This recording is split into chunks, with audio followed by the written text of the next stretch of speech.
Roy presented what his master, Arthur Louis Zietz, had been seeking for a long time, a robot maid named Marie. Given she in fact looked very human, he couldn't believe Roy had finally managed to pull it off. The Zietz Corporation was #1 in the country for a reason. Arthur saw nothing to be impossible for the business he'd inherit someday. Before he could get a closer look at Marie, a clock suddenly exploded. However, she did not react, and soon after, the cleaning lady who had switched out the clock was escorted for interrogation, all while pleading that she was ordered to do it. Then immediately, Arthur ordered Roy to have someone apprehend the person watching him from the roof of a faraway building and take care of the listening device under the desk. Roy would later come back with a parcel and bouquet that arrived for his master, soon finding out they were rigged with danger as well. Arthur knew people let their greed get the better of them. People attempted to hurt, rob, and swindle others without a second thought. So the only thing he trusted were emotionless, inanimate objects. Arthur was the heir to a corporate empire and an illegitimate child. Resentful relatives have attempted to kidnap, imprison, poison, and assassinate him for so long, he's developed extreme misanthropy.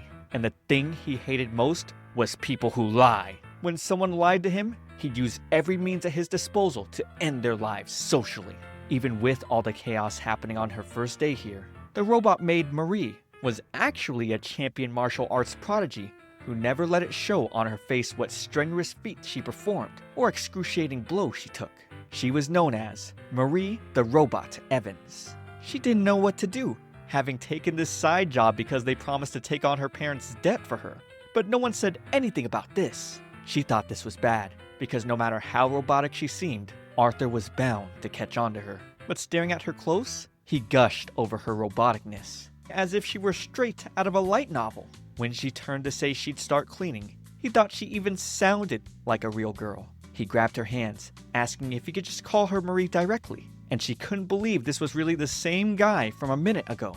Later, Roy reminded Marie that they'd put her through school, as long as she kept Arthur safe. Meanwhile, she was stuffing her face, since she could only eat when their master was in the shower. She quickly bolted off with Roy's sandwich too, and to himself, he uttered she needed to be careful, because if Arthur found out she was human, then they'd both be dead. When the chauffeur arrived, Arthur scolded him for being late by 0.089 seconds, saying no one trusts those who couldn't keep a schedule. Riding on their way, Arthur told Marie he had a university lecture to attend to after school. He was learning to be a leader, and afterwards, he'd be dining with the son of one of his business partners. The son in question had abysmal table manners, so much to the point Arthur felt he might snap and stab him to death with his knife. That's a bit much, isn't it? However, Marie thought he was at least nice to her. He suddenly grabbed her hand, and with a flushed face, asked her to pretend to be human and come to school with him. His constant personality change was giving her whiplash. She couldn't believe they were letting her go to such a fancy school. Staring at a trophy case, she was surprised to see all of them belonged to her master. And the fact that he was part of the student council meant he must be a model student. Suddenly, some guys bumped into her, and when she emotionlessly apologized, they thought she didn't sound sorry and sounded a lot like a robot. She's gotten used to people talking about her like this a long time ago. Even her mom did, having said that even when she yelled or praised Marie, Marie acted the same either way. Her mother didn't know how Marie turned out this way. Arthur then appeared, asking the boy if they had a problem with his maid, and they made a run for it. When she thanked him, he patted her head, telling her that her unchanging expression was part of her charm. This touched her. No one had ever said that before to her. After school, Arthur met with his older stepbrother, Maynard, or in other words, someone who wanted him dead. The two spoke incredibly friendly and familial towards each other, while on the inside, they were much more vicious. Maynard didn't understand why their father chose a sarcastic prick like Arthur to be heir, and he was upset because if Arthur hadn't come along, he'd have been the next head of the Zietz. While Arthur understood Maynard lacked class from every pore of his body, the dueling of their inner monologues was quite the sight to behold from Roy's point of view. However, Marie couldn't tell, figuring with all the smiling, the two brothers loved each other. With Maynard taking a step outside for a break, he clicked his tongue, uttering that his latest hitman failed like the rest. He'd get jump scared with Marie pointing out where the bathroom was. He scolded her for scaring him, but she'd apologize and managed to somehow convince him she was a robot too. Robot or not, he couldn't believe his brother was going around with a maid who couldn't even fake a smile. So she offered to smile, and began pulling her lips in that expression. It was so scary and uncanny, he ran off. That evening, Arthur stared at the fountain outside and thought back to when as a child, he had resolved to succeed his father. Marie came in to serve tea, and she was a little intimidated over his grouchy look. He'd then blush as he asked to rest his head on her lap. And oh my, he'd call it rock hard and say that he could tell she was made of metal, when actually it was her muscle, of course. He expressed not having felt peace for a while now. He felt no one was on his side. So, he made up his mind to live without anyone's help. His father chose him because he was special, so he had to stand strong even if he stood alone. She then replied, "I bid you rely on me. I am always on your side, sir." His eyes widened, and he'd soon close them as he thanked her. He showed her that he was just a normal boy when they were alone together. She wanted to protect him the same way he came to her defense, but felt bad that she was lying to him, too.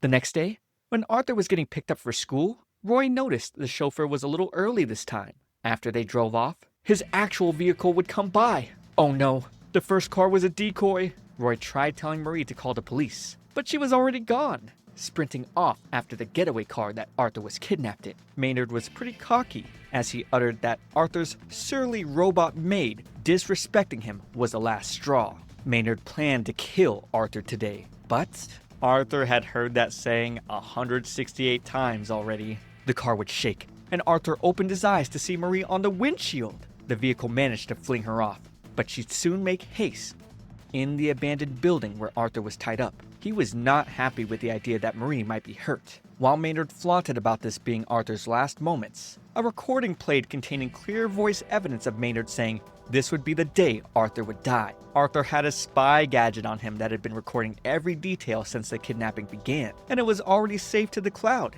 and being uploaded to social media. Maynard bolted off to go deal with it, meaning it was just Arthur and the thugs. And in this short time, Marie would dispatch them quickly using her martial arts prowess, freeing Arthur shortly after. One of the thugs' cigarettes seemed to hit some spilled oil, and now they had trouble with the building on fire. Arthur began coughing really badly. Marie noticed she could get him out through one of the windows if she lifted him up, but he was worried about her. He didn't want to leave her behind. She knew this was the only way though. She couldn't let him die. She tried thinking of ways to get him to give up on her, and considered telling him that she was human, but ultimately, she chose to tell him she really enjoyed spending time with him, that he meant a lot to her, and to not worry because her body was made of durable metals. She lifted him out, and she soon fell to the floor, knowing at the end of it all, she still lied to him. She'd wake up in a bed where Arthur called her name constantly. He was worried she was taking so long to reboot and thought she might have been broken. He was about to ask if she was actually human,